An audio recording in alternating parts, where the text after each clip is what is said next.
गाड़ी आ गई है हमारे पास और ये हमारे सईद भाई आए हैं डीजी खान से। सईद भाई क्या हाल है, खैरियत है? और तबीयत सेहत?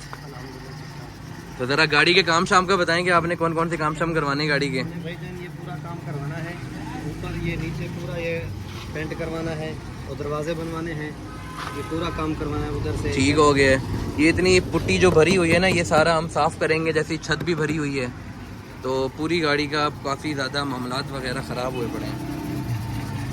और आगे वाला बम्पर देखेंगे, अगर चल सकता है तो ठीक है चलाएंगे, नहीं तो जाहिर सी बात है इसको भी रिप्लेस करेंगे। और पीछे वाला तो खैर रिप्लेस होने वाला है, पीछे वाले के तो काफ़ी नाजुक सूरत हाल है, ये देख रहे हैं।